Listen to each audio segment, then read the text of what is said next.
aberta a sessão desta data, sessão ordinária do Supremo Tribunal Federal, e dando continuidade ao julgamento da ação direta de inconstitucionalidade 5.766, sob a relatoria do ministro Luiz Roberto Barroso, eu passo de imediato a palavra ao eminente ministro Dias Toffoli, a quem cumprimento, para que profira seu voto.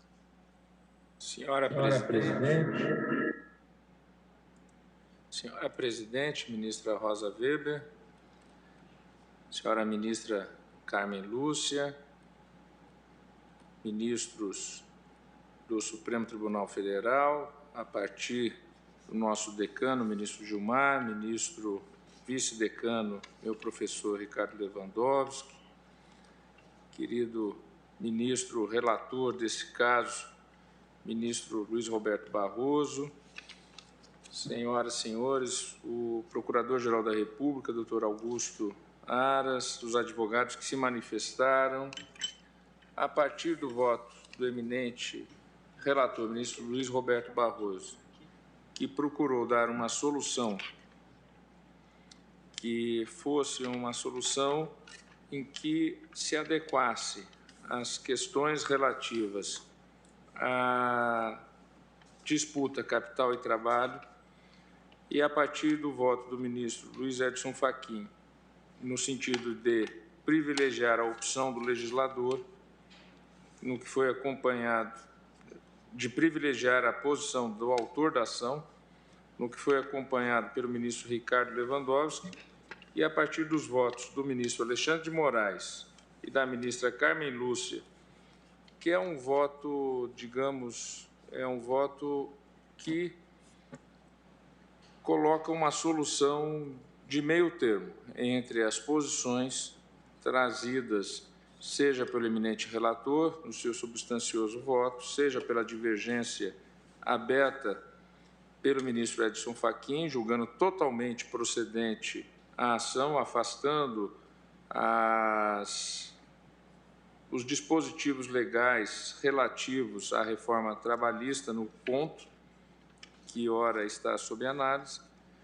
Eu, senhora presidente, senhoras e senhores ministros, eu voto no sentido de acompanhar o voto do ministro Alexandre de Moraes, que penso que trouxe uma solução adequada e que já também, com o acompanhamento da ministra Carmen Lúcia, no sentido de se chegar a uma solução que seja uma solução que adeque aquilo que foi o propósito da reforma trabalhista, mas também é um propósito nós termos um poder judiciário que tenha acesso às pessoas mais pobres, às pessoas mais vulneráveis, às pessoas em maior dificuldade. Nós somos um país desigual, temos que reconhecer isso. Nós somos um país continental e a justiça está presente em todas as áreas e rincões deste imenso país. E nós não podemos trazer para a Justiça do Trabalho a ideia do contrato civil, do contrato entre partes que tenham a mesma estatura, que tenham o mesmo conhecimento dos fatos. E, nesse sentido, senhora presidente, nós temos que ter a percepção do sentimento social. Em um país em que hoje 25 mil pessoas moram nas ruas, nas praças de São Paulo, desempregadas, sem assistência, é fundamental que o judiciário esteja presente. É fundamental que o Poder Judiciário se faça no sentido de trazer às pessoas que não têm acesso à justiça, a justiça. Louvo o voto do eminente ministro relator, que, na sua concepção, traz uma proposição que seja também nesse mesmo sentido do que eu estou falando, não tenho dúvidas.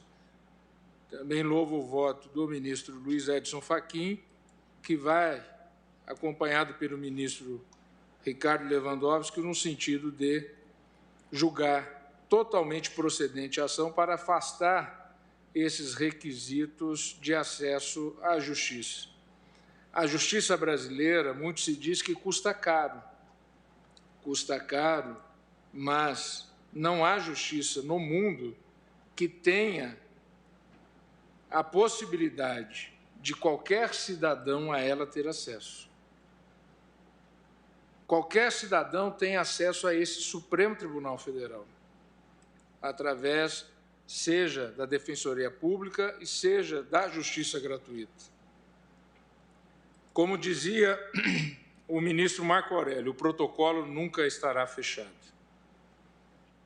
O protocolo e o distribuidor da Suprema Corte do Judiciário Brasileiro estão abertos para se fazer justiça aos cidadãos brasileiros e muito mais àqueles que são os mais desprotegidos, aqueles que não têm, muitas vezes, o mesmo nível de consciência das relações trabalhistas. E por isso que eu sou, e fui, e sou um defensor da justiça do trabalho, contra todos aqueles que falam contra a justiça do trabalho. A justiça do trabalho, infelizmente, digo, ministra Rosa, Vossa Excelência, que de lá é oriunda, infelizmente é necessária. Nós não vivemos num mundo em que a justiça do trabalho seja prescindível. Nós vivemos num mundo em que a justiça do trabalho é imprescindível. É imprescindível e Vossa Excelência, presidindo aqui, eu gostaria muito de ouvi-la antes, mas, infelizmente, o nosso presidente, ministro Luiz Fux, em razões de compromissos outros, não pôde ficar aqui presidindo. Eu gostaria muito de ouvi-la para, talvez, acompanhá-la. Eu imagino o voto de Vossa Excelência. Mas eu penso que o voto do ministro Alexandre de Moraes trouxe uma solução que se adequa à realidade, seja a realidade, né, da necessidade de uma relação mais transparente, uma relação mais clara entre o empregador e o empregado e também uma relação protetiva. Por isso, com a devida vênia do eminente relator, que eu tenho dúvida, não tenho dúvida nenhuma, o eminente relator comunga dos mesmos propósitos nossos, ministra Rosa Weber, ministro Luiz Edson Fachin e todos que já votaram e os que vão a votar. Sua Excelência comunga dos mesmos valores, mas eu penso que a solução aqui talvez seja essa solução que procurou o ministro Alexandre de Moraes, uma solução mediana que vai atender os propósitos, seja da legislação do Congresso Nacional, seja a proposição também de se proteger aqueles que são os mais vulneráveis. Veja, senhora presidente, quando por 84 bilhões de reais, para dar R$400 por mês, por 16 meses, às populações carentes, a bolsa cai e o dólar sobe,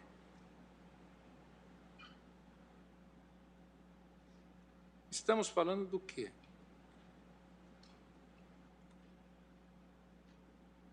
Que país, que nação nós queremos?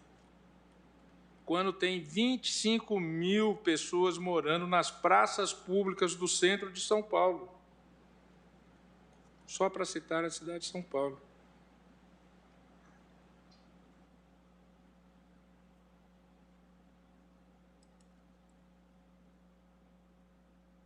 A dívida pública, antes da pandemia, a relação da dívida pública com o PIB era mais de 90%, hoje caiu. E aí se tributa ao mercado o dogma do teto.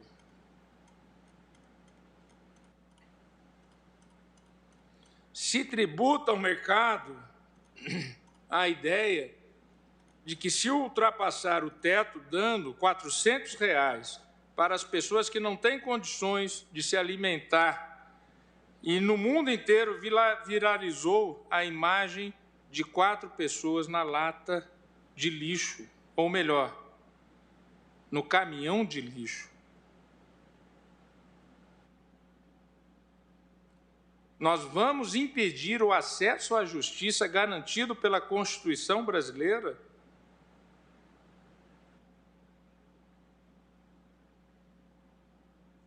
Senhora Presidente, senhoras e senhores ministros,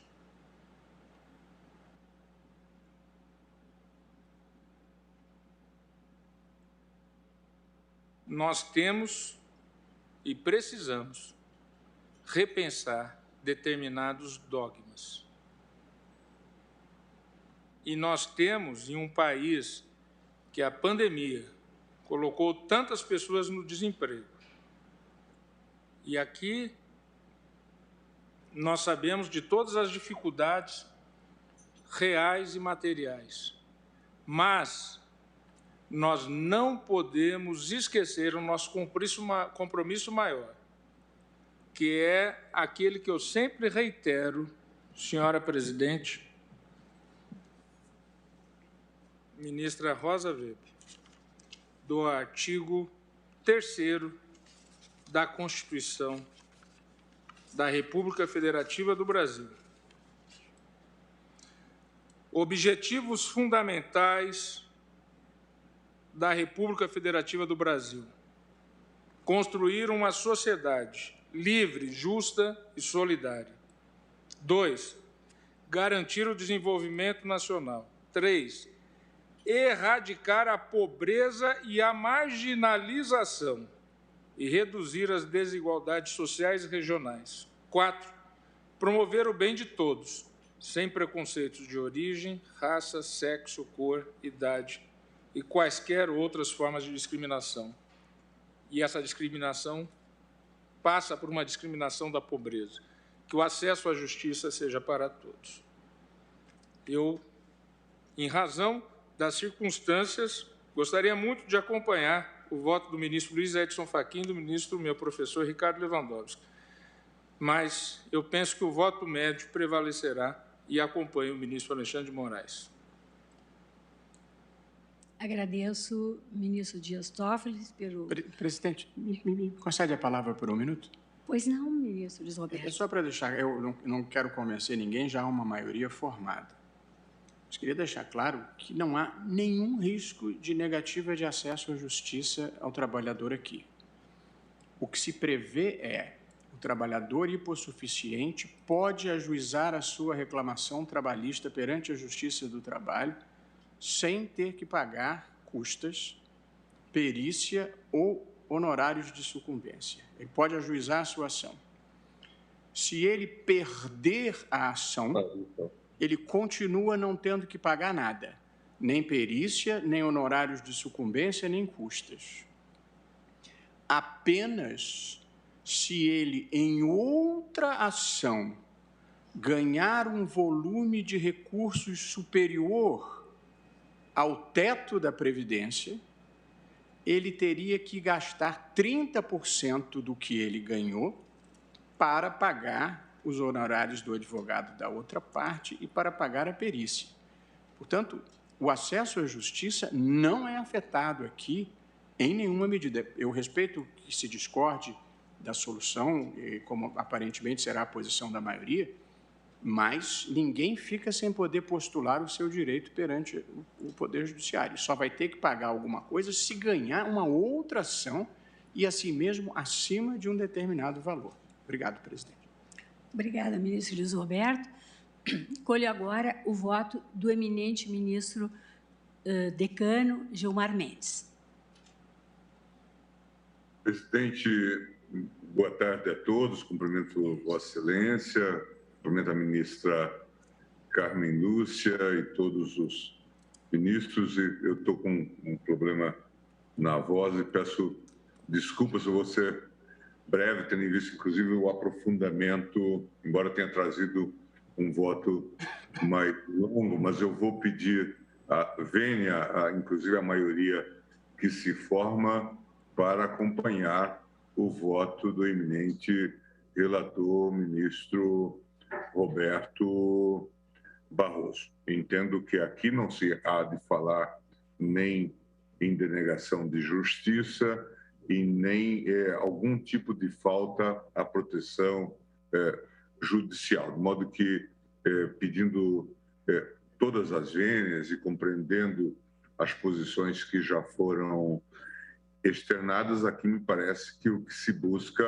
é um equilíbrio, tendo em vista a responsabilidade de todos de custear o sistema, como Sua Excelência já expôs muito bem no seu voto. Mas, compreendendo essas posições, eu estou subscrevendo às inteiras o voto trazido pelo eminente relator.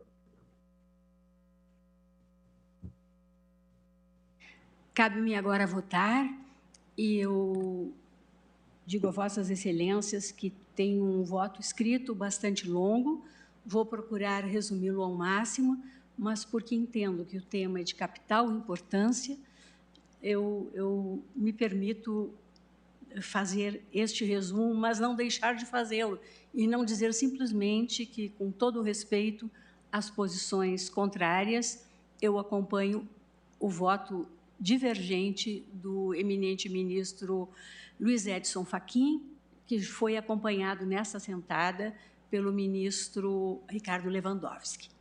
Eu rememoro brevemente, de início, que o eminente relator, o ministro Luiz Roberto Barroso, a quem eu sempre rendo as minhas homenagens, em seu substancioso voto, proferido ainda em 2018, partiu da análise econômica para assentar a necessidade de incentivos para conter a litigância ou litigiosidade excessiva, aqui especificamente na Justiça do Trabalho, e por meio do desincentivo econômico. Concluiu, na leitura que fiz, que as limitações ao benefício da gratuidade da justiça, introduzidas pela chamada reforma trabalhista, operada pela Lei 13.467, de 2017, são proporcionais e, portanto, constitucionais, com as ressalvas expressas na interpretação conforme consignada ao final do seu voto. O ministro Luiz Edson Fachin, por sua vez, também ainda em 2018, inaugurou a divergência. A compreensão de que as limitações impostas pela lei acabam por subverter ou esvaziar substancialmente o direito de acesso à justiça, na medida em que reduzem o âmbito de sua proteção com a desestruturação da assistência judiciária gratuita. Reputou os preceitos contestados integralmente inconstitucionais nos termos formulados na inicial. Na mesma assentada, houve um breve debate, relembrado há pouco pelo ministro Ricardo Lewandowski, sobre o emprego da análise econômica do direito, ou especificamente aqui da litigância, na apreciação do problema posto a julgamento. Já o ministro Luiz Fux, num extenso e profundo voto, na sessão da última quinta-feira, acompanhou o voto do relator, destacando a necessidade de se fazer frente à litigância excessiva, também com referência à análise econômica do fenômeno, como premissa para análise da validade constitucional dos dispositivos impugnados. Já nesta assentada, o debate se enriqueceu, como todos agora vivenciamos, com os votos sempre proficientes dos ministros Nunes Marques, acompanhando o relator, do ministro Alexandre de Moraes, numa instigante posição intermediária de procedência parcial, a reputar inconstitucionais os dispositivos impugnados, exceto o do artigo 844, parágrafo 2º da CLT, no que foi acompanhado pela eminente ministra Carmen Lúcia e pelo ministro Dias Toffoli. O ministro Lewandowski, já referi, julgou totalmente procedente a ação, acompanhando a divergência aberta pelo ministro Luiz Edson Fachin, e o ministro Gilmar Mendes, em voto que acabou de proferir, acompanhou o eminente relator. Assim, ampliados os enfoques e o leque dos fundamentos esgrimidos, entendo eu ser indispensável explicitar algumas premissas metodológicas para, na minha visão, adequada compreensão da controvérsia constitucional posta a julgamento. Assim, eu passo a expor brevemente 3 premissas que apontam, todas elas, na minha visão, para a necessidade de cautela na análise da problemática relacionada à litigância ou litigiosidade excessiva e aos custos sociais do exercício da prestação da tutela jurisdicional, em cotejo com a solução eleita pelo Poder Legislativo por meio das previsões aqui impugnadas, qual seja a adoção de desestímulos de cunho estritamente econômico contrapostos ao acesso gratuito à justiça. A primeira cautela necessária diz respeito ao direito comparado, ou à utilização de exemplos de outros países para encontrar respostas imediatas para os nossos desafios. Receio compreender o problema em pronta comparação com dados de países que não apresentam a mesma realidade socioeconômica ou cultural, a mesma estrutura judicial ou a mesma proteção constitucional do direito de acesso à justiça. Mostra-se necessária, a meu juízo, a sua análise a partir de elementos fáticos e jurídicos da realidade brasileira, sem prejuízo de comparação mais próxima com países de realidade assemelhada. Aliás, não há a esquecer que os sistemas de justiça se imbricam intimamente com a cultura de cada sociedade, sendo ao mesmo tempo seu produto e conformando essa mesma realidade cultural, como aponta a melhor doutrina, aqui cito fonte autores. A propósito, a fim de ilustrar essa problemática, eu trago uma decisão tomada no Reino Unido, país de tradição da common law, sobre a lei que, de modo semelhante, buscava reduzir a litigância em juízo por meio da imposição de custos no âmbito trabalhista. Em decisão de 26 de julho de 2017, o ano da nossa dita reforma trabalhista, a Suprema Corte do Reino Unido declarou a inconstitucionalidade da Lei de Taxas, de 28 de julho de 2013, que elevara significativamente o valor das custas devidas para acesso aos tribunais do trabalho.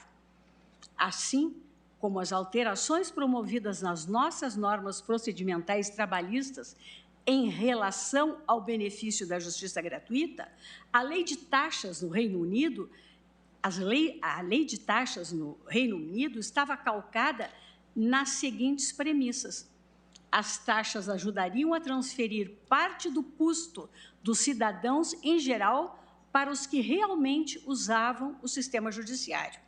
O mecanismo de preços poderia incentivar a resolução de demandas por acordos e desencorajar comportamento irracional do trabalhador, evitando demandas desarrazoadas, ou, na expressão do relator do projeto de lei, demandas frívolas.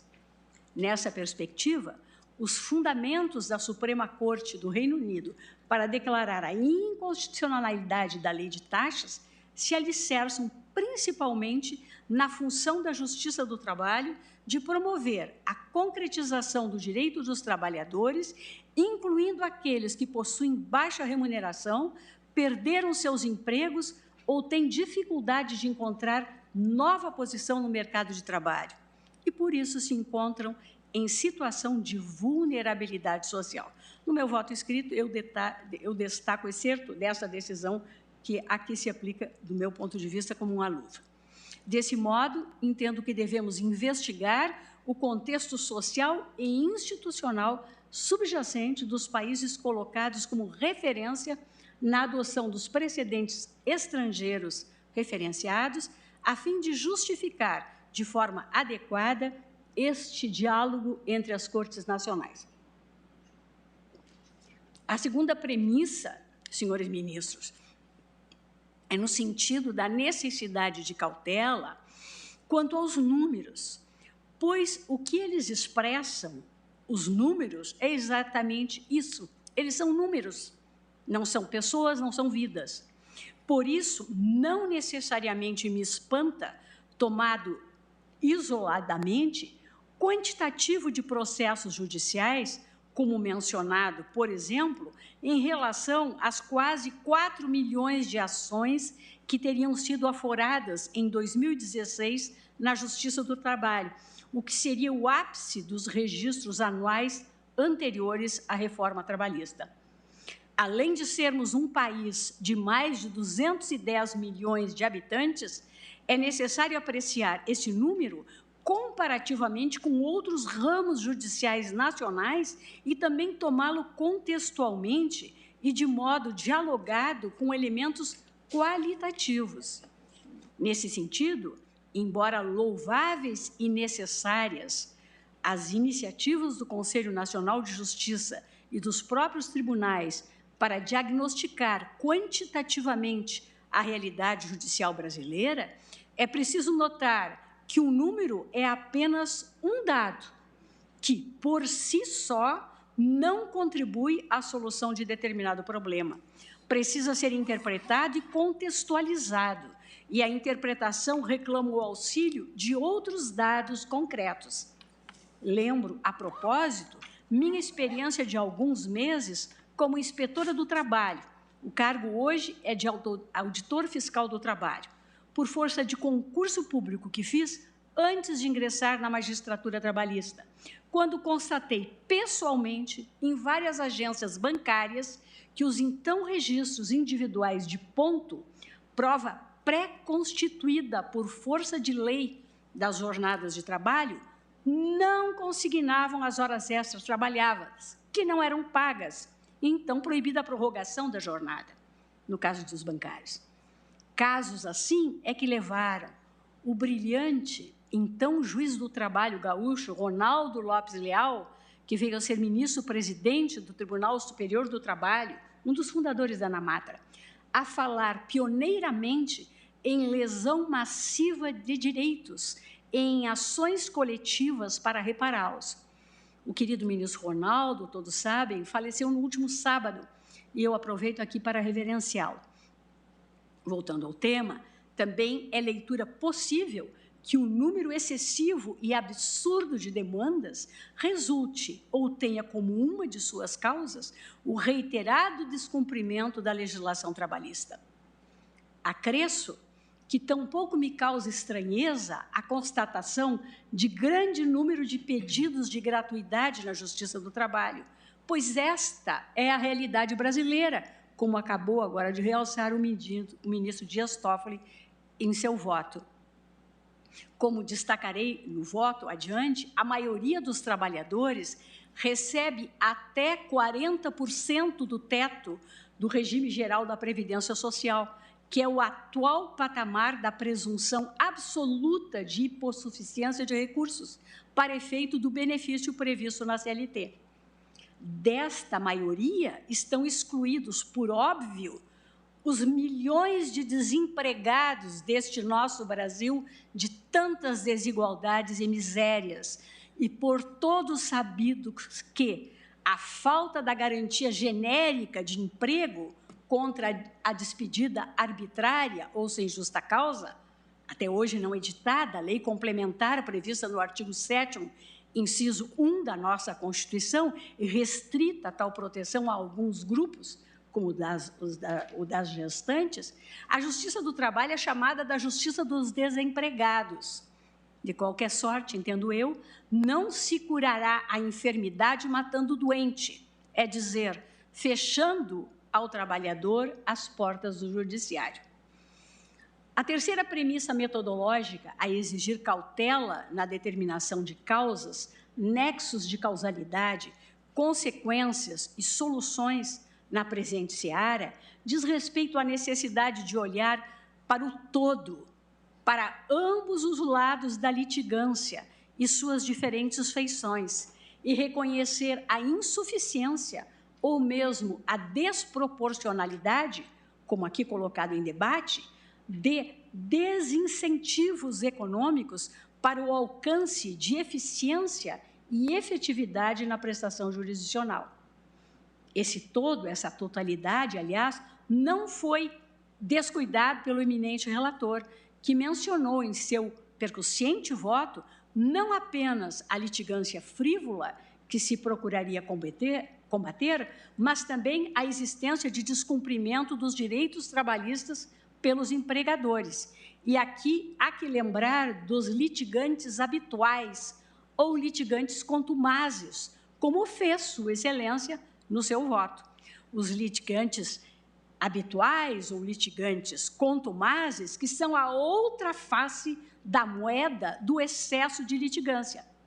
Também referida com propriedade pelo ministro Luiz Roberto, a complexidade normativa, a absurda complexidade normativa em matéria trabalhista, ao que se pode acrescer a falta de uniformidade ou unidade na interpretação da legislação pertinente. Sem desconhecer o papel que o desenho da estrutura processual tem no estímulo à litigiosidade, não se pode deixar de observar que nenhum aspecto institucional da estrutura processual talvez estimule mais a litigiosidade do que a instabilidade decisória e a insegurança jurídica decorrentes de decisões díspares sobre questões idênticas, cuja raiz está, acaso, na ausência de uma cultura jurídica brasileira de respeito aos precedentes.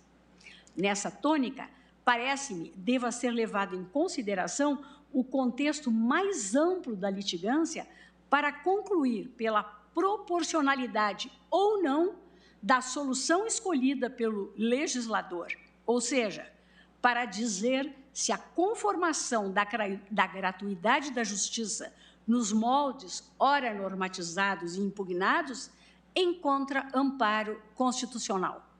Nessa linha, a análise econômica do processo ou da litigância ou litigiosidade há de verificar quais as demandas que abarrotam o sistema judicial e como é preciso resolver esse excesso, ou seja, desincentivar quem tem de ser desincentivado, tal como o próprio Estado ou quem viola em massa os direitos, sem nos contentarmos, com devida vênia, com a imposição de ônus a pessoas que já são desprovidas de recursos. Tudo isso sem esquecer os valores que a Constituição estabelece como estruturantes da República Federativa do Brasil e seus objetivos fundamentais, também realçados no voto do ministro Dias Toffoli. Dentro desse quadro normativo, a análise econômica, na minha visão, pode auxiliar no diagnóstico, na compreensão e na resolução de problemas concretos, mas não determina a resposta correta na interpretação constitucional. Em suma, na minha visão, a análise econômica pode atuar e deve atuar como relevante instrumental metodológico nessa empreitada, mas não é o único, nem necessariamente, repito, o determinante. Eu relembro o contexto no meu voto escrito, e aqui vou eximir Vossas Excelências, em benefício do tempo, de uma leitura integral. Eu relembro o contexto de aprovação da reforma trabalhista levada a cabo no ano de 2017, quanto a matérias estruturantes desse ramo do direito, fato que tem levado a questionamentos a respeito da qualidade da deliberação democrática, do amadurecimento das alterações que se pretendiam obter a partir dos resultados apresentados e sua correlação com os objetivos que se diziam presentes, ou mesmo do embasamento empírico tomado como premissa das reformulações institucionais. Digo que, de acordo com o relatório da Comissão Especial, responsável pela elaboração do parecer de juridicidade Quanto ao projeto de lei 6.787, de 2016, do Poder Executivo, a alteração proposta no artigo 790 da CLT, em exame nesta ação constitucional, insere-se em uma tríade de ações voltadas à construção de um ambiente de segurança jurídica consistente, segundo o relatório, no estímulo à solução extrajudicial do conflito, ao estabelecimento de um risco decorrente do ingresso com a ação e o fortalecimento da negociação coletiva, conferindo maior eficácia às cláusulas acordadas entre as partes. Mas, mais especificamente quanto à alteração do artigo 790 da CLT, o relatório descreve um cenário de excesso de demandas na Justiça do Trabalho, com dados disponibilizados pelo TST, e veio a identificar 3 causas para o problema, quais sejam a falta de onerosidade do ingresso da reclamação, o grande número de pedidos e a ausência de sucumbência e o inadimplemento intencional do empregador, em maioria decorrente do detalhamento da legislação trabalhista. E, a partir dessa relação causal, veio a qualificar a litigância sem risco na Justiça do Trabalho como litigância frívola, contexto prático a justificar a adoção de técnicas voltadas ao controle da concessão do benefício da justiça gratuita mediante mero atestado de pobreza, ainda que o atestado de pobreza, para grande parte da população brasileira, sequer pudesse ser exigível. Ao lado do fenômeno da excessiva litigância, este relatório apontava como consequência do detalhamento da legislação trabalhista o incremento do ativismo judicial, materializado no tratamento decisório desigual para casos idênticos, cabendo ao TST, nessa dinâmica jurisdicional, uniformizar as decisões judiciais por meio do uso de súmulas e outros enunciados de jurisprudência. Todavia, o TST, na visão do relatório, no exercício dessa função de atribuir unidade à interpretação do direito trabalhista com vista à consecução de segurança jurídica, exorbitaria dos limites interpretativos para tomar decisões contrárias ao texto legal. Frente a este cenário descrito, é que o relatório justificou as reformulações processuais no desenho institucional do acesso à Justiça do Trabalho, que foram de 3 ordens específicas, como bem aclarado na argumentação articulada na petição inicial da Procuradoria-Geral da República. E conforme o resumo que eu faço, e que aqui também vou me eximir de fazer a leitura. Eu vou tecendo uma série de considerações a seguir, e digo que, em diálogo com a valoração dos fatos e respostas legislativos, diante das premissas adotadas e expostas nesse relatório, entendo importante esclarecer alguns pontos, apontando as convergências e divergências. E não há dúvida, e quanto ao ponto, eu partilho da valoração dos fatos legislativos, de que o Poder Judiciário como um todo, e não apenas a Justiça do Trabalho, enfrenta o problema da litigância excessiva. Os índices de litigiosidade são, de fato, expressivos. Contudo, esse quadro é muito mais complexo e multifatorial do que o retratado no parecer aqui mencionei. E, bem vistas as coisas, é uma constante da história do judiciário brasileiro. Vale dizer, este é um fenômeno que sempre atormentou a prestação jurisdicional adequada e efetiva e ocupou a agenda de pesquisa da Academia Brasileira das perspectivas sociológica, política e jurídica. Divirjo, entretanto, da afirmação de que esse quadro de excessiva litigância seja causa de ineficácia da atuação da Justiça do Trabalho. As estatísticas traduzem realidade distinta, em que a eficiência na prestação jurisdicional, seja em resolução de mérito, seja quanto à razoável duração, quando confrontada com por exemplo, a justiça comum. Eu, igualmente, divirjo do entendimento de que a desestruturação da assistência judiciária gratuita e não a sua reformulação, elemento central do âmbito de proteção do direito de acesso à justiça, seja conduta processual suficiente e proporcional para a solução do problema. Ao contrário, os fundamentos expostos no relatório padecem de déficit de legitimidade constitucional, porque, a pretexto de perseguir resultado econômico e estímulos comportamentais de boa-fé processual, passíveis de alcance por meios alternativos e um sistema de responsabilidades, as medidas legais restringem a essência do direito fundamental dos cidadãos pobres de acesso gratuito à justiça do trabalho, em defesa dos direitos laborais e em deprimento, em violência ao artigo 5º, inciso 74 da nossa lei fundamental, alcançando resultados difusos e socialmente indesejados, consistentes na intimidação e restrição do pleno exercício da demanda trabalhista pelo trabalhador carecedor de recursos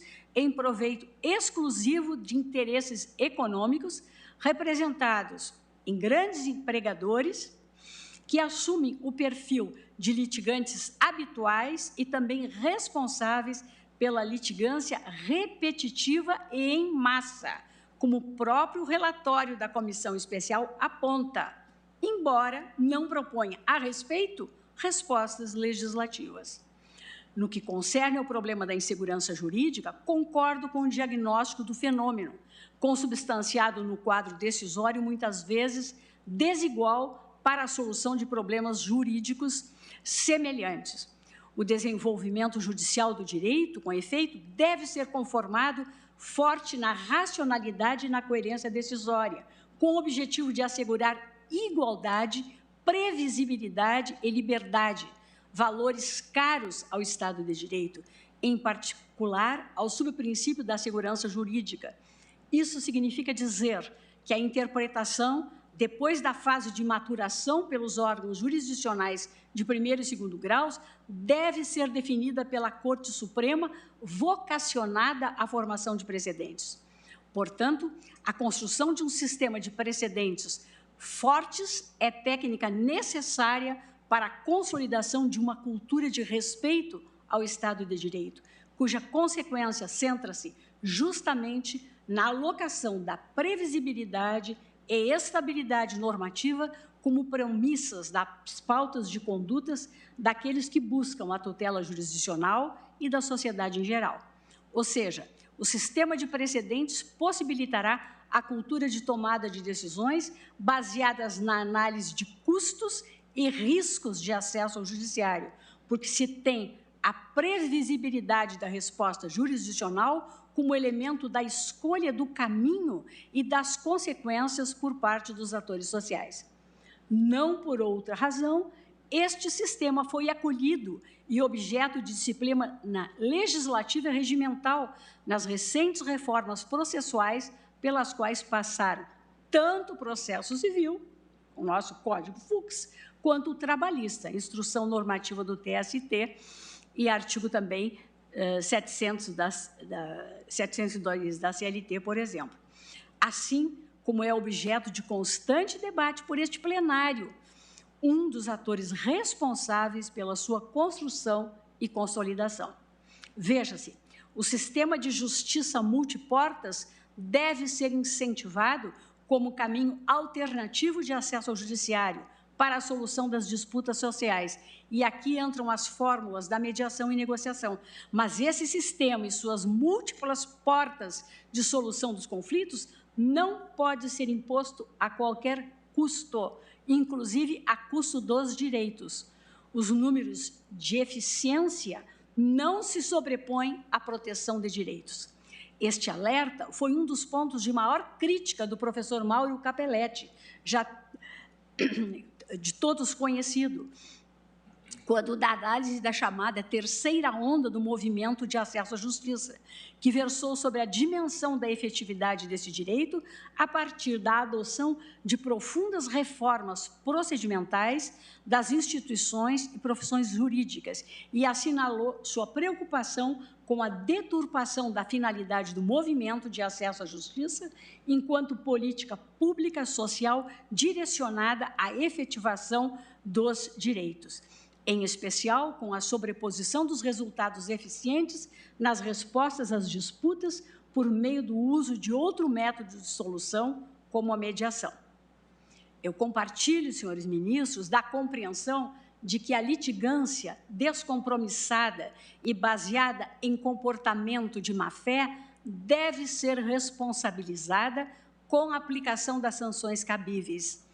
Não se trata de questionar a validade dessas técnicas processuais, tampouco dos honorários de sucumbência, ambos necessários para o aperfeiçoamento da proteção da lealdade e boa-fé processuais e das responsabilidades e custos. Trata-se, sim, na minha visão, de analisar a compatibilidade dessas figuras com a assistência judiciária gratuita, se há alguma pertinência de lógica e, posteriormente, de proporcionalidade entre a proteção do direito de acesso à justiça para os hipossuficientes, das perspectivas cultural, social e econômica, e a sua anulação na reivindicação de direitos trabalhistas. Por fim, em referência à qualidade da deliberação legislativa, eu anoto, uma vez que o discurso, enfim, eu faço mais algumas anotações, dizendo que eu não desconheço a necessidade de estabelecer diálogo com o Legislativo na atividade interpretativa, a fim de que a valoração dos fatos legislativos seja conhecida do Poder Judiciário e este possa, assim, bem compreender os limites da sua capacidade institucional.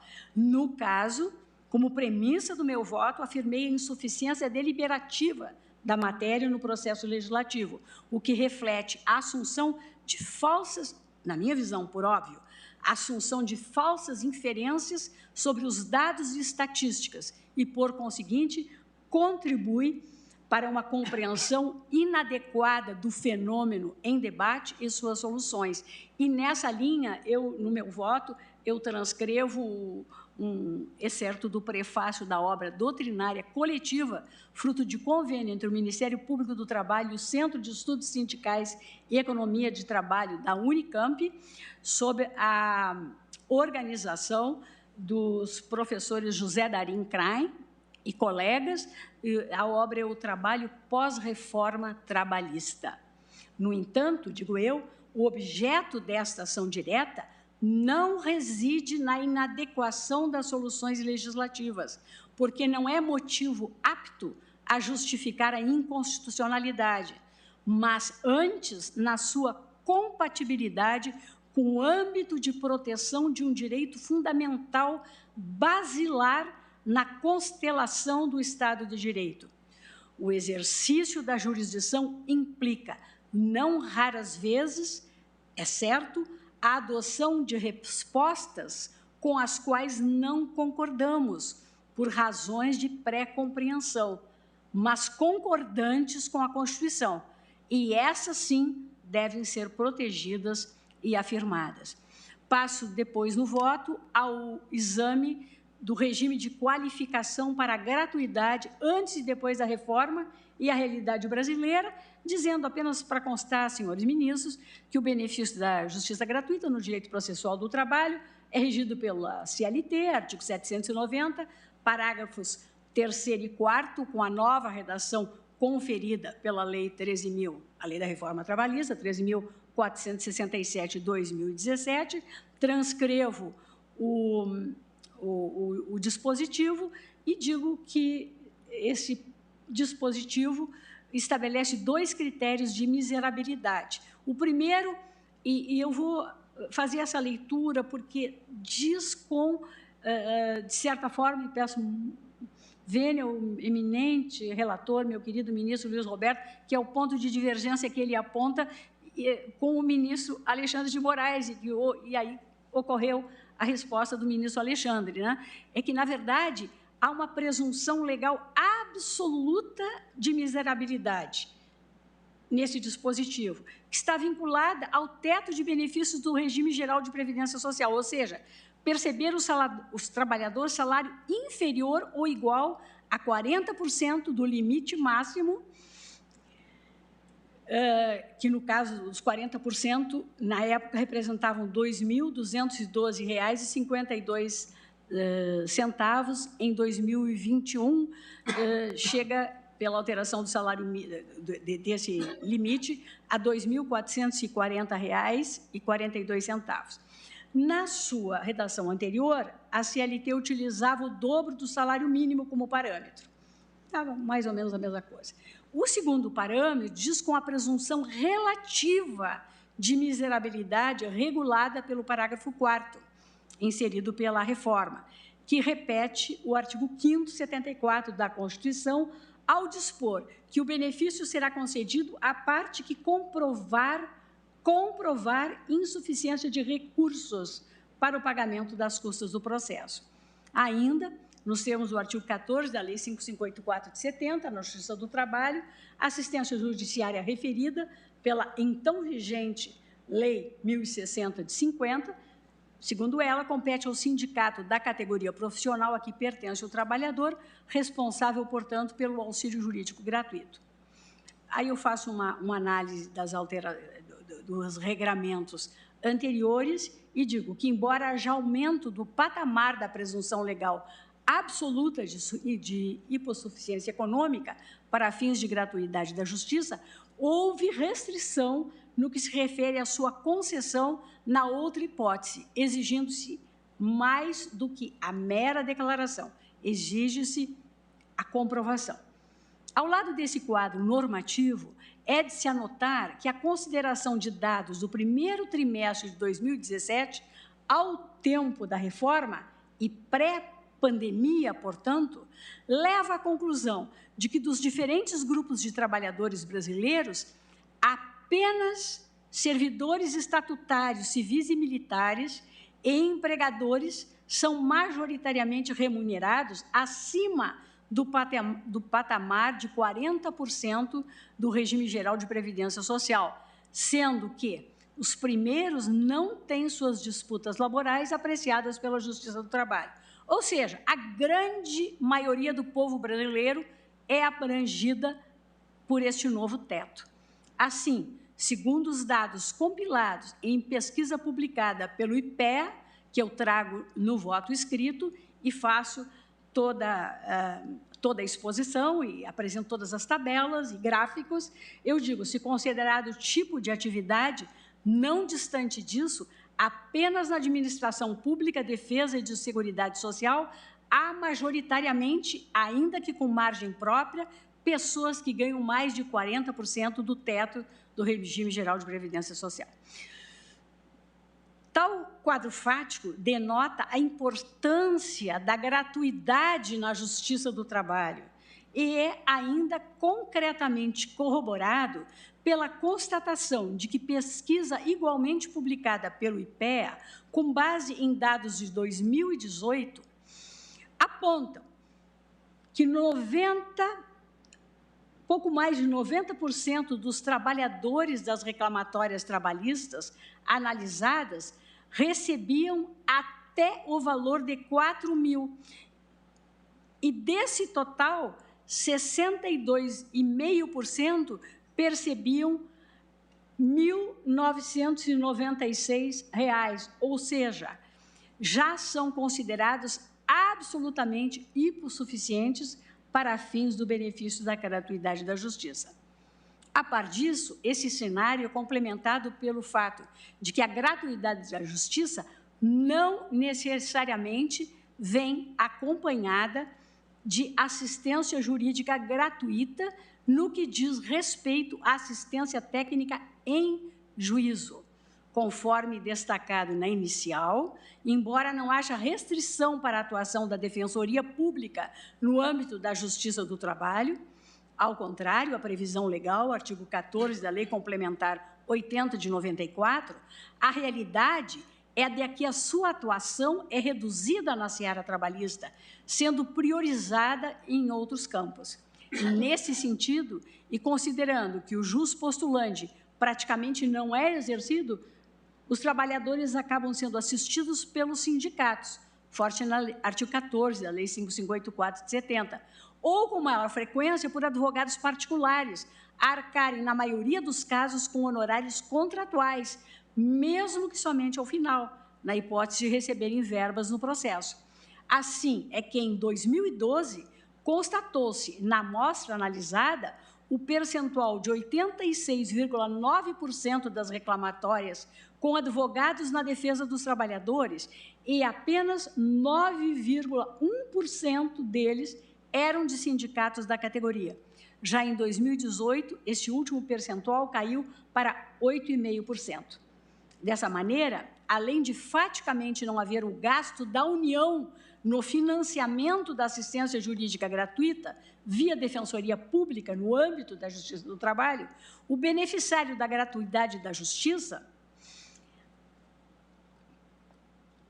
tem eventuais verbas, no mínimo no caso de procedência e efetivo pagamento, já reduzidas para arcar com honorários processuais, advocatícios. É o estado de coisas atual. Ainda, quanto à assistência judiciária gratuita por sindicato da categoria profissional, entendo necessário agregar dois aspectos.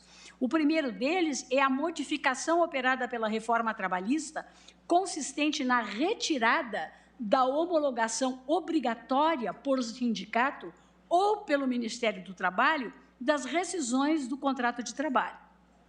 Já que revogado o artigo 477, parágrafos 1º e 3º da CLT, de modo que não mais conta o trabalhador com o auxílio dessas instituições em momento crítico da relação de trabalho, o seu término, sendo a temática rescisória recorrente no acervo processual da Justiça do Trabalho.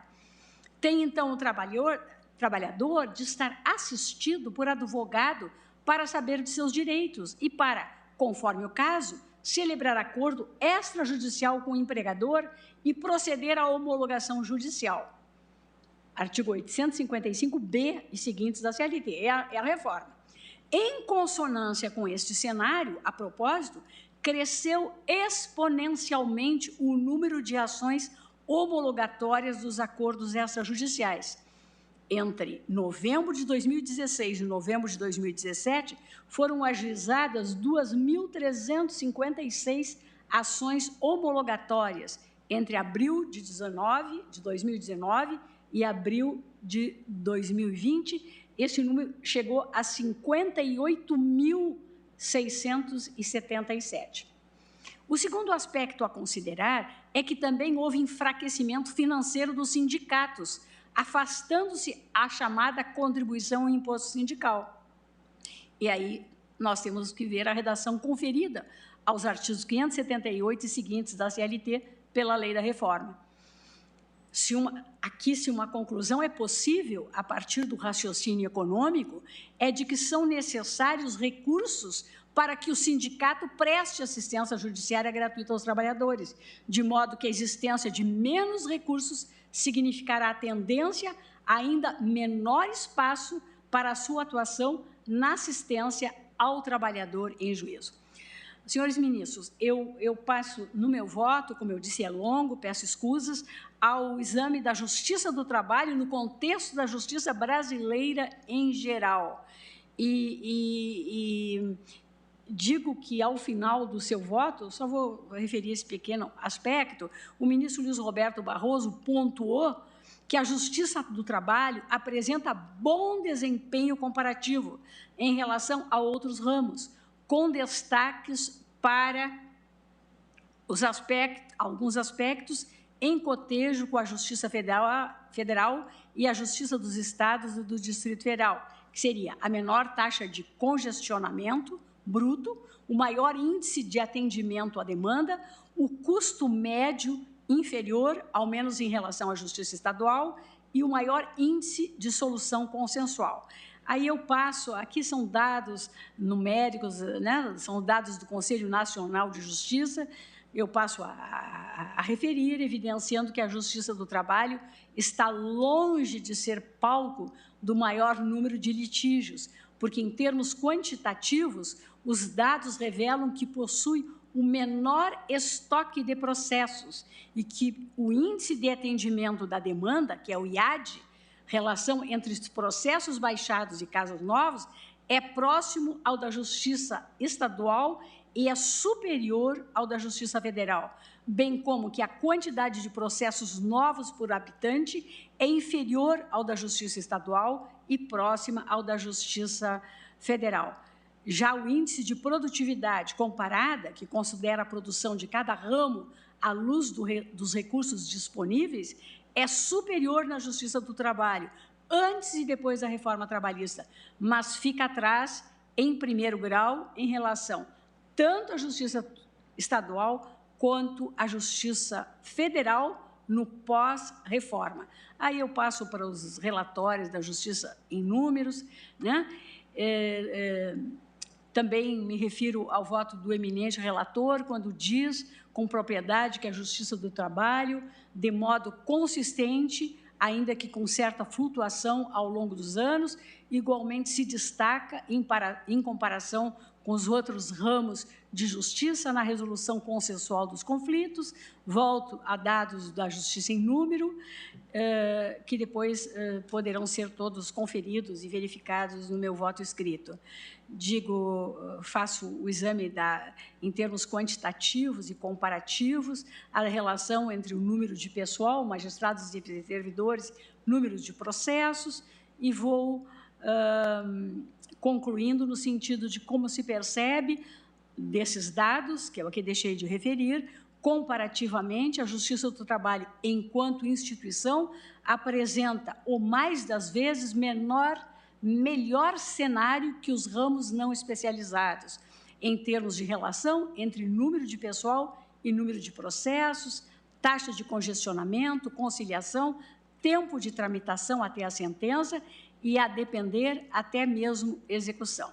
E, nesse sentido, considerando o excesso de litigância, que foi o mote da introdução dos preceitos aqui impugnados, bem assim de outras disposições, transparece a necessidade de maior reflexão sobre a alegada ineficiência no contexto brasileiro da Justiça do Trabalho, a demandar até mesmo, como se supôs, a restrição da gratuidade da Justiça.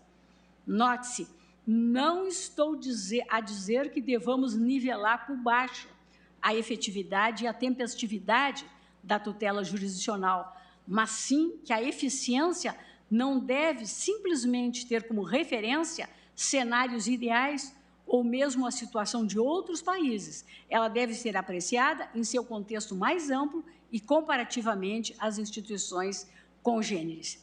Mais do que isso, no presente caso, o que parece devido é distinguir 3 situações sem necessária correspondência ou nexo de causalidade entre elas. Seria o excesso de litígios, a taxa de improcedência das pretensões buscadas em juízo e a dita litigância frívola. Por um lado, o excesso de litígios pode ter e tem, como pontuado pelo eminente relator, diferentes causas, ao mesmo tempo que, é verdade, também é causa de outros problemas no gerenciamento e atendimento dos casos judiciais. Esse excesso, de todo modo, não tem relação automática, necessariamente significativa ou de predominância com a litigância frívola. O cenário mais básico é aquele em que, de fato, ocorrem violações em massa de devida inibição, cessação ou reparação, mas em número elevado. Por outro lado, também é necessário distinguir a improcedência do pedido da litigância frívola, pois a rejeição da pretensão em juízo não quer dizer que a demanda tenha sido necessariamente descabida, ou que se trate sempre ou majoritariamente de mera aventura da parte autora. Olhar apenas para o resultado de improcedência, a meu juízo, parece falacioso, justamente porque não se sabe, somente com base nessa informação, se tem como causa a temeridade ou pronta inviabilidade do pedido.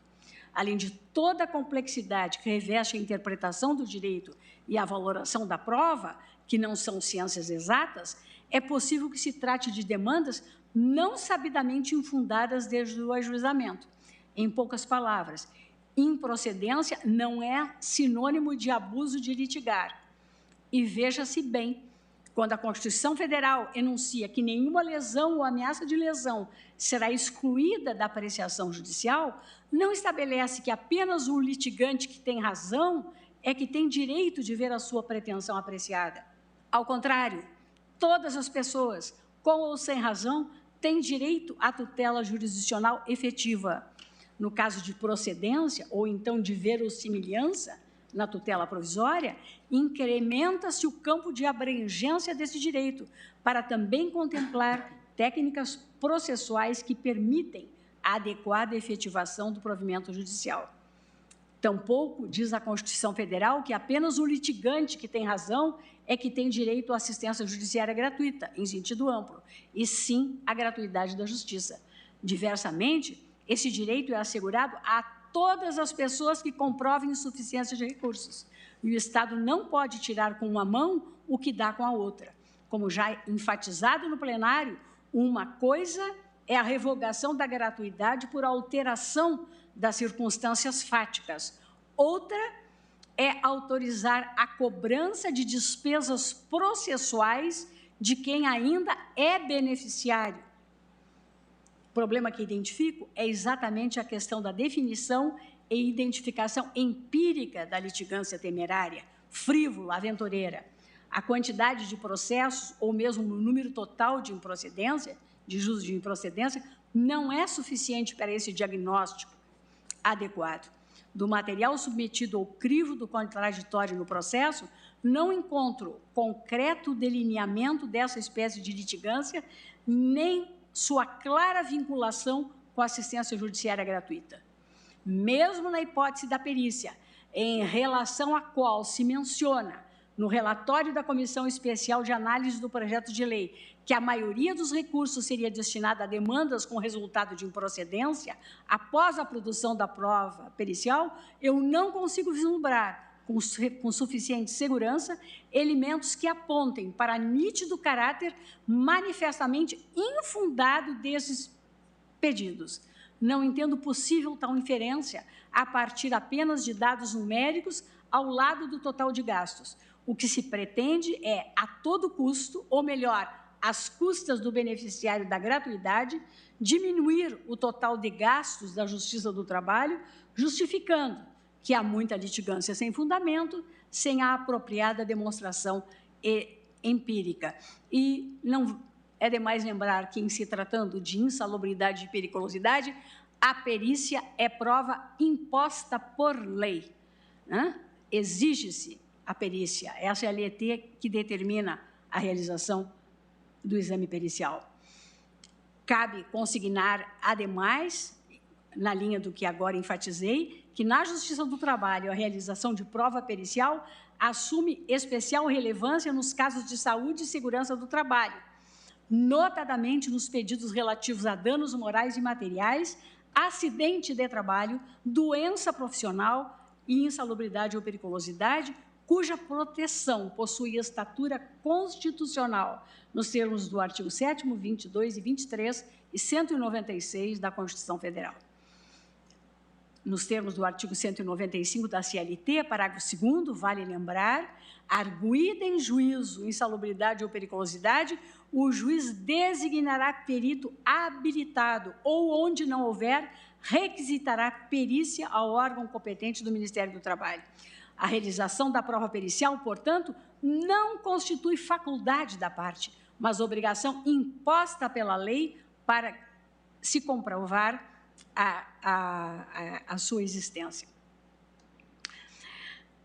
Sigo com dados numéricos, teço novas considerações sobre o que seriam as demandas frívolas, como identificá-las na Justiça do Trabalho, e trago também no voto escrito, senhores ministros, e acho até importante lembrar que o Tribunal Superior do Trabalho fez um ranking dos 200 maiores litigantes na Justiça do Trabalho. São a partir de casos novos no TST em 2020. E dentre os 10 primeiros desses maiores litigantes, nós temos, em primeiro lugar, Petróleo Brasileiro, Petrobras, segundo, Banco do Brasil, terceiro, Banco Bradesco, quarto, ECT, quinto lugar, a União, sexto lugar, Estado do Rio de Janeiro, sétimo lugar, Itaú, Unibanco, oitavo lugar, Caixa Econômica Federal, nono lugar, Telefônica Brasil S.A., 10º lugar, Banco Santander Brasil S.A. Prossigo, senhores ministros, dizendo: antes eu disse que o direito à tutela jurisdicional e assistência judiciária gratuita, e assim a gratuidade da justiça, previstos expressamente no texto constitucional, não se restringe ao litigante que tem razão.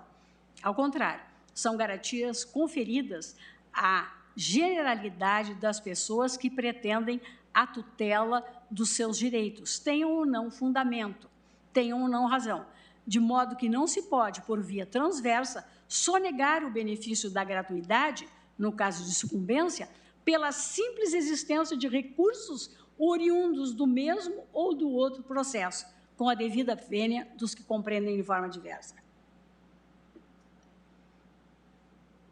Noutra face do problema, também parece ilusório assumir que o risco da sucumbência, e mais aqui, o risco de concretamente responder pelas verbas sucumbenciais, e não apenas de ter-lhe imputada a responsabilidade por elas, isto é, sem exigibilidade, enquanto perdura o estado fático autorizador da concessão da gratuidade, apenas inibe a litigância frívola.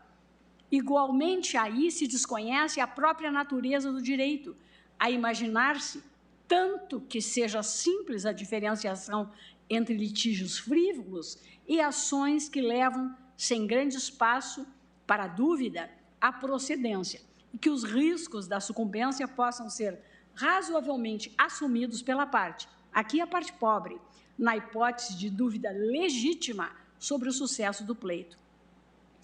Não se pode esquecer ainda o que é uma demanda de alta probabilidade de improcedência hoje, que o que hoje é uma demanda de alta probabilidade de improcedência ou demanda temerária, poderá ser amanhã, justamente em razão da transformação do direito e dos direitos ao longo do tempo, além dos avanços da ciência. Retira-se, então, a possibilidade de a parte afetada questionar o status quo, ao ser afastada da jurisdição pelo risco da sucumbência, ou seja, apenas classes mais altas, ou, no mínimo, menos vulneráveis, poderiam, assim, se aventurarem no reconhecimento de novos direitos ou no questionamento de situações que vão de encontro a compreensões tradicionais.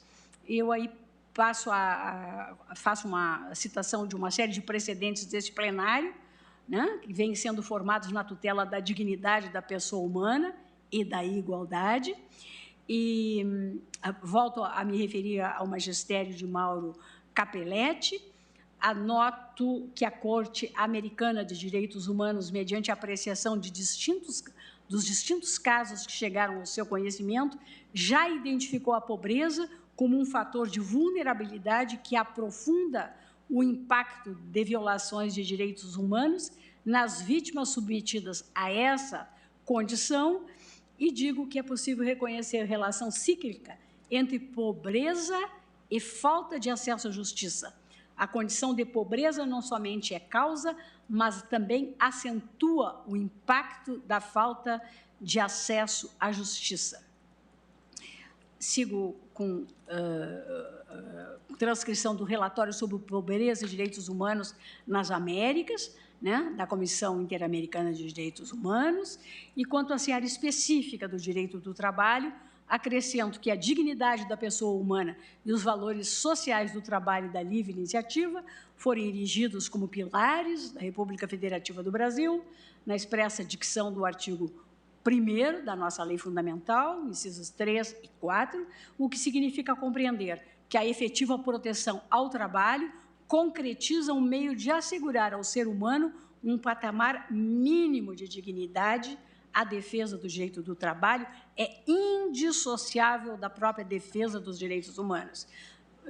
Transcrevo o magistério de Carmen Camino, transcrevo o magistério de Maurício Godinho Delgado e digo que não ignoro o intenso debate doutrinário sobre o próprio princípio da dignidade da pessoa humana, motivado pela amplitude desse conceito, mas que é possível admitir um relativo consenso quanto a comportar o núcleo do princípio da dignidade humana como denominador comum dos conteúdos normativos sobre eles projetados, a ideia de mínimo existencial, entendido como conjunto de condições materiais essenciais e elementares, cuja presença é pressuposto da dignidade de qualquer pessoa. Compreensão essa que encontra ressonância na jurisprudência dessa Casa e na compreensão de todos os ministros que a compõem.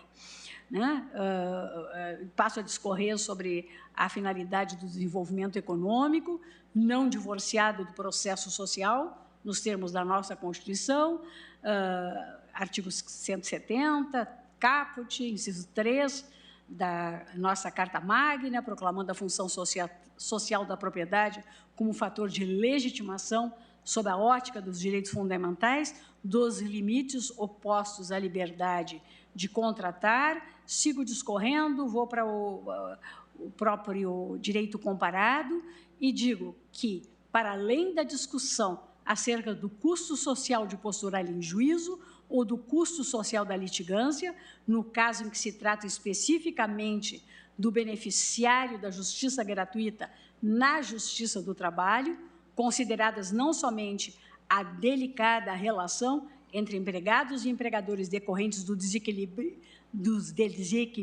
das suas posições, mas também e principalmente da condição de vulnerabilidade da maioria dos cidadãos trabalhadores que nela litigam, que devem ser evitados os custos sociais da norma que impõe medidas econômicas restritivas à afirmação de direitos trabalhistas, principalmente na sociedade brasileira, cujo primeiro valor fundante, segundo a Constituição, já no seu preâmbulo, consiste em assegurar o exercício dos direitos sociais e individuais.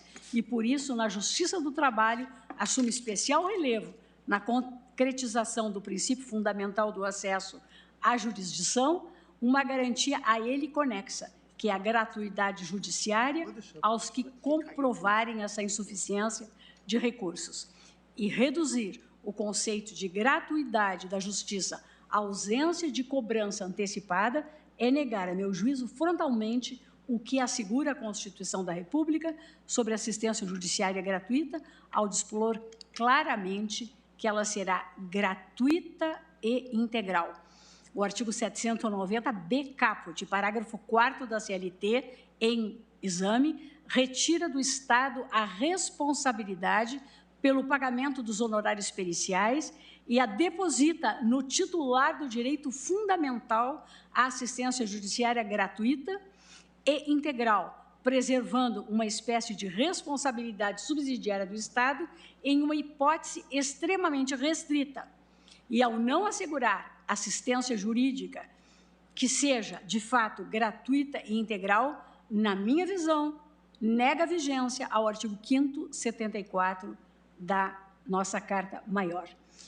Igualmente, ao transferir ao titular do direito fundamental à assistência jurídica a responsabilidade pelo pagamento dos honorários advocatícios de sucumbência, o artigo 791-A da CLT faz letra morta do artigo 5º, 74, que expressamente atribui ao Estado, repito, a exaustão, o dever de prestar assistência que seja gratuita e integral.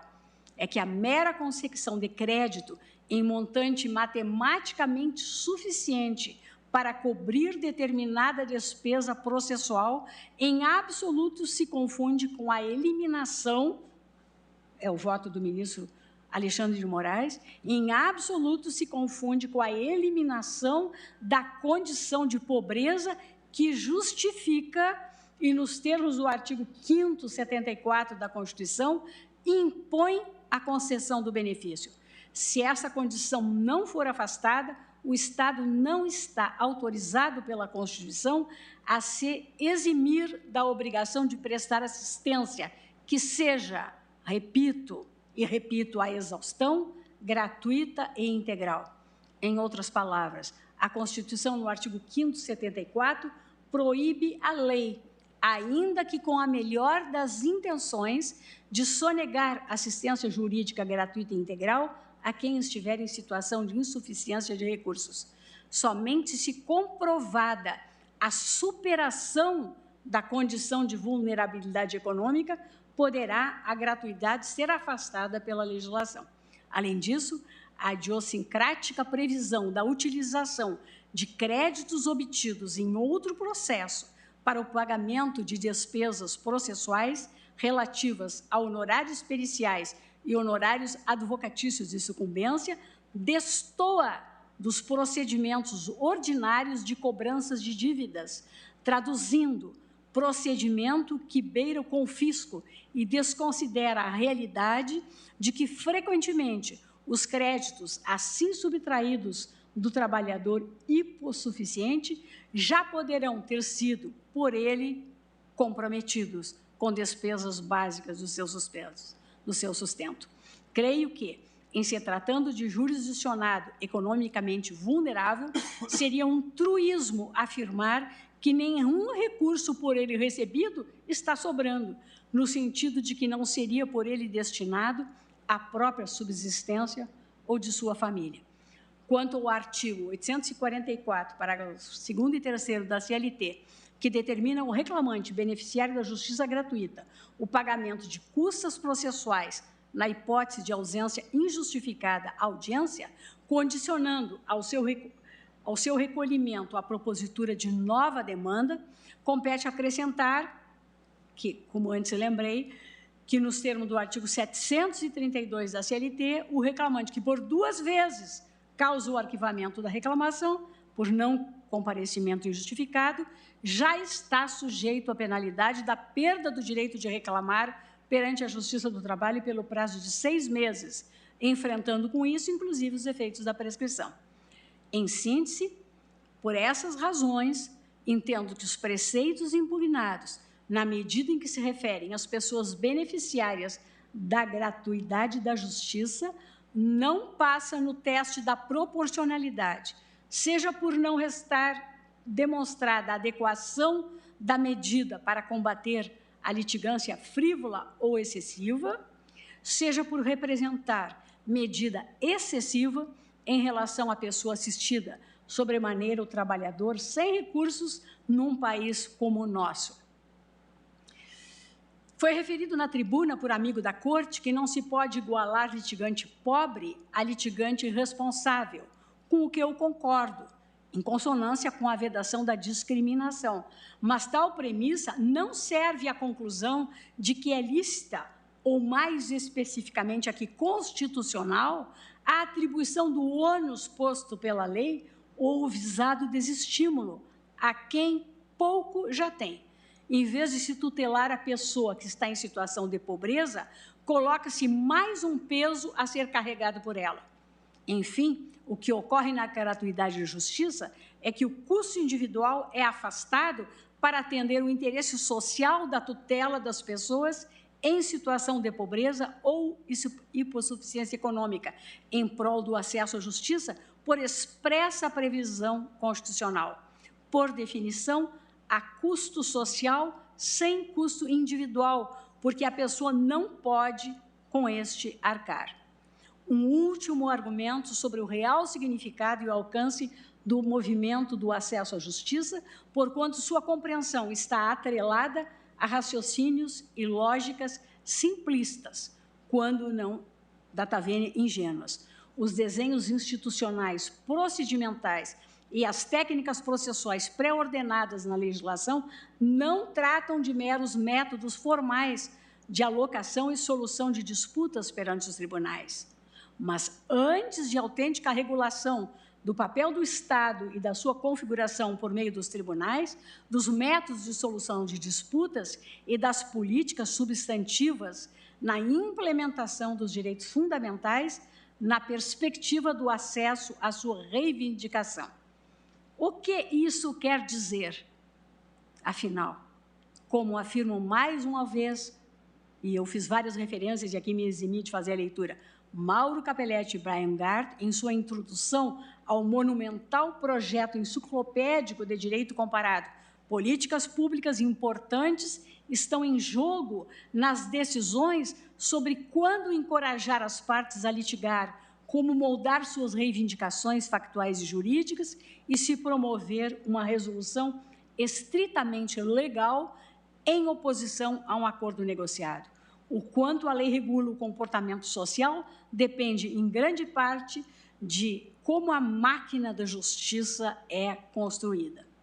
Ante o exposto, senhores ministros, renovando o meu pedido de vênia, eu voto acompanhando a divergência aberta pelo ministro Edson Fachin, e no que foi acompanhado pelo eminente ministro Ricardo Lewandowski, para reconhecer a inconstitucionalidade das normas questionadas pela Procuradoria-Geral da República nessa ação de controle concentrado, nos termos do pedido, renovando as minhas mais respeitosas vênias aos que pensam de forma diversa.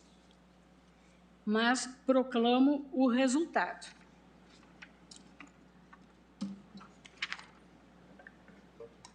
Tivemos a acompanhar o eminente relator, o ministro Luiz Roberto, o ministro Luiz Fux, o ministro Nunes Marques e o ministro Gilmar Mendes quanto à procedência parcial da ação para efeito de interpretação conforme nos termos do voto de Sua Excelência, o eminente relator.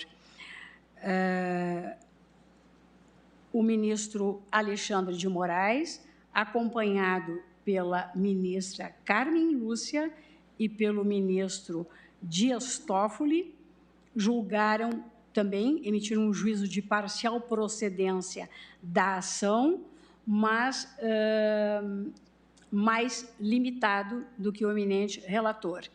E o ministro Edson Fachin, o ministro Ricardo Lewandowski e eu própria julgamos no sentido da procedência total da ação. Por isso, eu proclamo o resultado que, por maioria de votos, foram julgados procedentes os pedidos formulados quanto aos artigos 790 caput e parágrafo 4º e 791-A da CLT, declarados inconstitucionais. Presidente, perdão. É o 790-B, caput, parágrafo 4º, e o 791-A, parágrafo 4º. Declarados inconstitucionais. Inconstitucionais, vencidos nesta declaração de inconstitucionalidade destes artigos, os eminentes ministros Luiz Roberto, vencidos em parte, porque estavam dando uma interpretação conforme. Vencidos, né? Em parte. É. Vencidos em parte. O ministro Luiz Roberto Barroso, o ministro Luiz Fux, o ministro Nunes Marques e o ministro Gilmar. Seria isso, né? Exato. E quanto ao artigo 844, parágrafo 2º da CLT, o pedido foi julgado improcedente, uma vez que declarado constitucional pela maioria, formada a partir do voto do ministro Alexandre de Moraes, e, nesse aspecto, vencidos em parte... Não, totalmente, aqui não vencidos em parte, vencidos totalmente os ministros Edson Fachin, Ricardo Lewandowski e Rosa Weber. Seria isso. Lavra o acordo o ministro Alexandre. Redator designado para o acordo, o eminente ministro Alexandre de Moraes. Obrigado, presidente. Senhores ministros, coloco a palavra à disposição para algum registro, porque vejo que nós temos apenas 8 minutos para o término previsto para a nossa sessão. Não seria o caso de apregoarmos qualquer dos processos remanescentes da pauta, que serão realocados oportunamente pela presidência. E por isso, coloco a palavra à disposição dos colegas. Então, nada havendo, eu vou agradecer a presença de todos, renovar os meus cumprimentos e declarar encerrada a sessão. Uma boa noite. Boa noite.